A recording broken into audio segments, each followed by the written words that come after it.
लोग तो बुरा हाल है। चुप हो जाओ पापा। अच्छा फादर पापा। मैं तो हूँ। मैं तो हूँ। हम लोग है ना। उन्होंने कुछ दवाइयाँ चेंज की हैं। वो दवाइयाँ इतनी सहाय होता है ना उसके लिए ही है। और एक ये मुझे बार वही बोल रहा है। हेलो एवरीवन, आप सभी को मेरा नमस्कार। उम्मीद करती हूँ आप सभी बहुत अच्छे होंगे। तो कल के ब्लॉग में आपने देखा था इनका रो रो कर बुरा हाल था। कल से आज तक ही रो ही रहे हैं। एक्चुअली इनके दिल में कुछ बातें हैं जो कि आज इन्होंने मुझसे शेयर की है और मैं आप लोगों से शेयर कर रही हूँ। क्योंकि कहते हैं जब व्यक्ति अंदर ही अंदर घुटता है तो वो कुछ ना कुछ सोचने लगता है। और कहीं न कहीं मुझे ये इतना तो लग रहा था कि कुछ ना कुछ बातें मुझसे छुपा रहे हैं, पर मुझे बताना नहीं चाह रहे थे। और शायद कुछ ऐसी ही बातें हैं।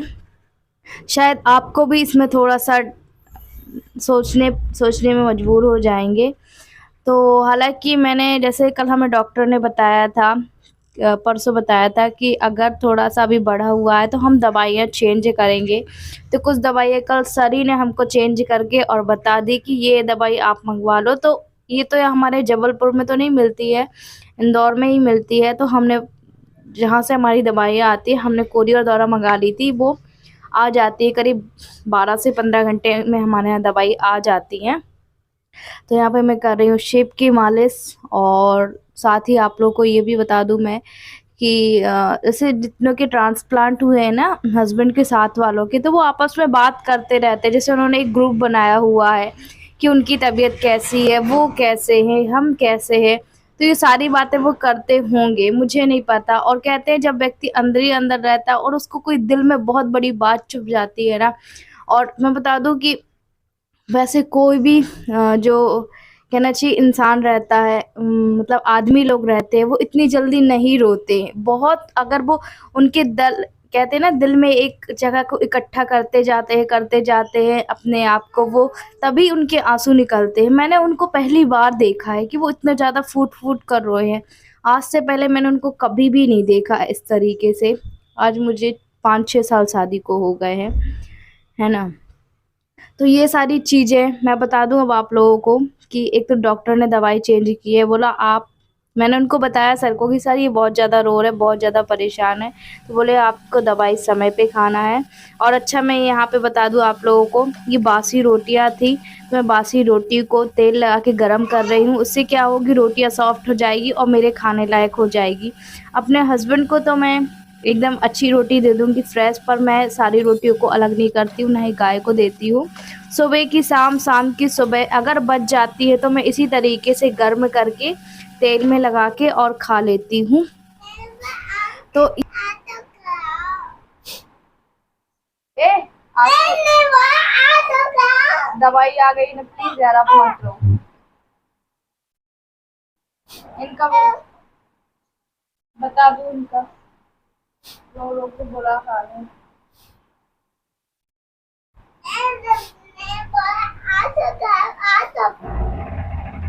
आपसे पूछ पापा की। अच्छा पूछ दो आपसे पापा जी का।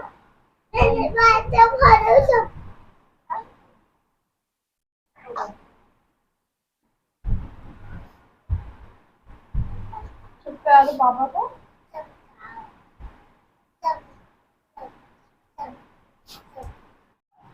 चलो उठो, अब दवाई खा लो, डॉक्टर ने दी है ना, अब लाई हूँ। दवाई खाया। हाँ दवाई खा लो। दवाई खायो। देखो जा हाँ ना देखो। बेटा बाबा प्लीज मत रो यार, मेरे को भी अच्छा नहीं लग रहा है तुमको ऐसे रोते हुए देख। सब तो क्या बोलो आप चुप हो जाओ पापा। अच्छा फादर पापा। मैं तो हूँ। मैं तो हूँ। हम लोग है ना। हमारा है ना। हाँ दवाई पापा को खिला देते हैं ना। हाँ ठीक है। ठीक है तो सुतर के आओ। हाँ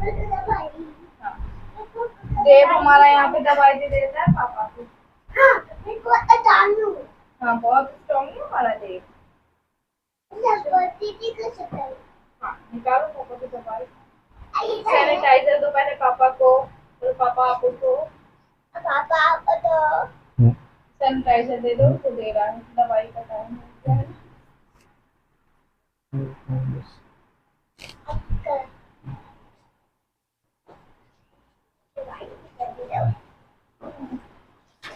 क्या बैठाना पड़ेगा अभी? हाँ, जेई वाली पहले खा लो। तो जो हमारे डॉक्टर थे उन्होंने कुछ दवाइयाँ चेंज की हैं। वो दवाइयाँ इतनी सारी आई हैं आज मतलब कल कल ही कर दी थी, जब कल हमने आपसे बात की थी उसके बाद सर ने दवाइयों को वो कर दी थी। और ये कुछ दवाइयाँ हैं जो चेंज करी हैं, मतलब इनके ये दो, ये 3 और ये 4, 5 और ये 3 ड्रॉप इनके पास ऐसी ख़त्म थी जो दवाई खाने के बाद पीते हैं। जैसे शुगर लेवल लो या हाई होता है ना, उसके लिए ही है। और एक ये है,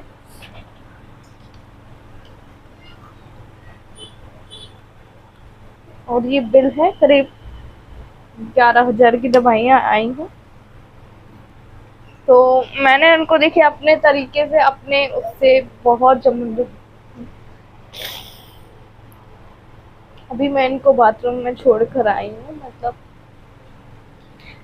और फिर अभी आप लोगों से बातें कर रही हूँ और उनके सामने मैं बिल्कुल भी नहीं रोती हूँ, क्योंकि ये जो समय है मुझे पता है मेरे लिए बहुत कठिन है और मुझे पता है कि मुझे क्या कैसे करना है।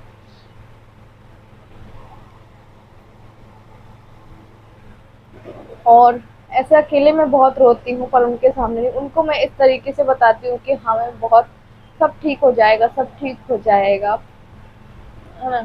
और जो मेरी मजबूरी को समझ सकते हैं, मेरी परेशानी को समझ सकते हैं, वो अच्छे से जानते हैं।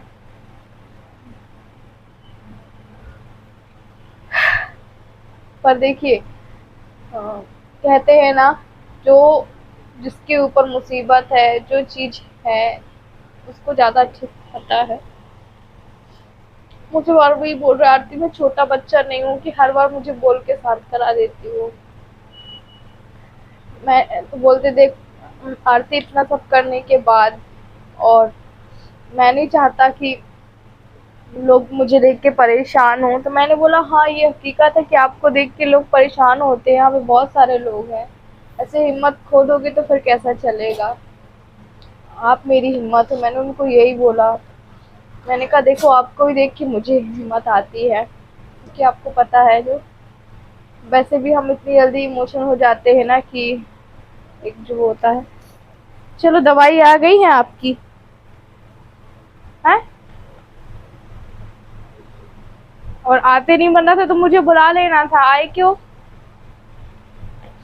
एक्चुअली मैंने इनको अभी मना किया कि अगर चलते ना बने तो मुझे बुला लिया करना। वैसे तो कोशिश बहुत करते हैं अपने तरफ से।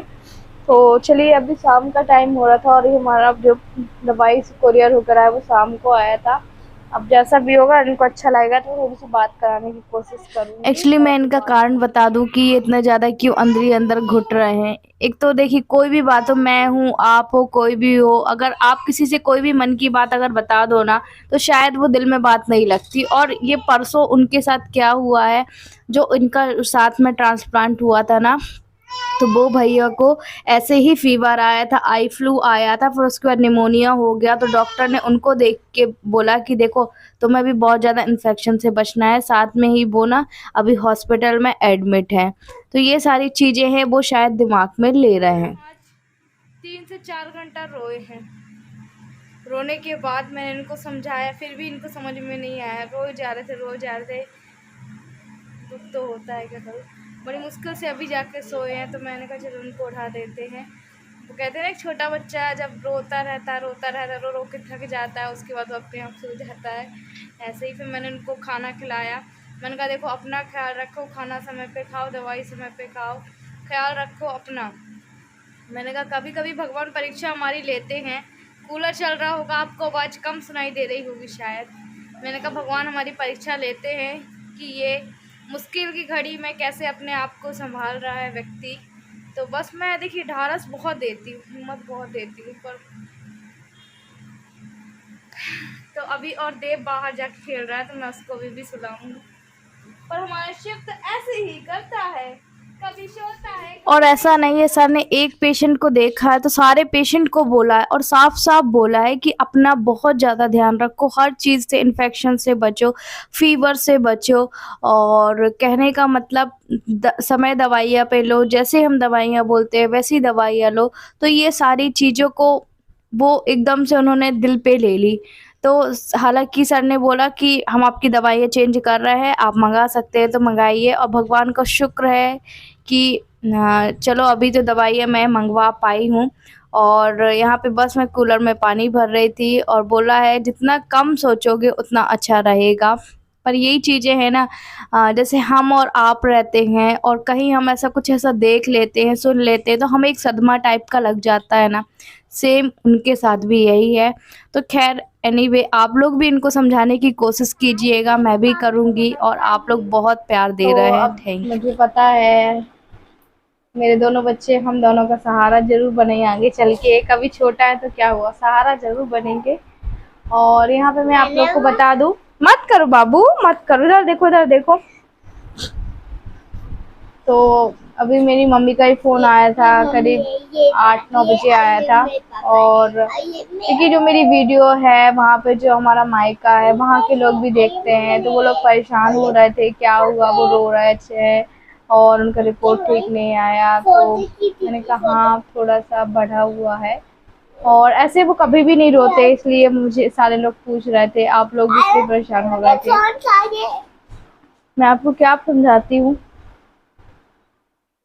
तो वही चीज़ है। और फिर मेरे पिताजी ने मुझसे बात की, तो पिताजी यही बोल रहे थे कि मत परेशान हो, अभी मुश्किल की घड़ी है, सब ठीक हो जाएगा।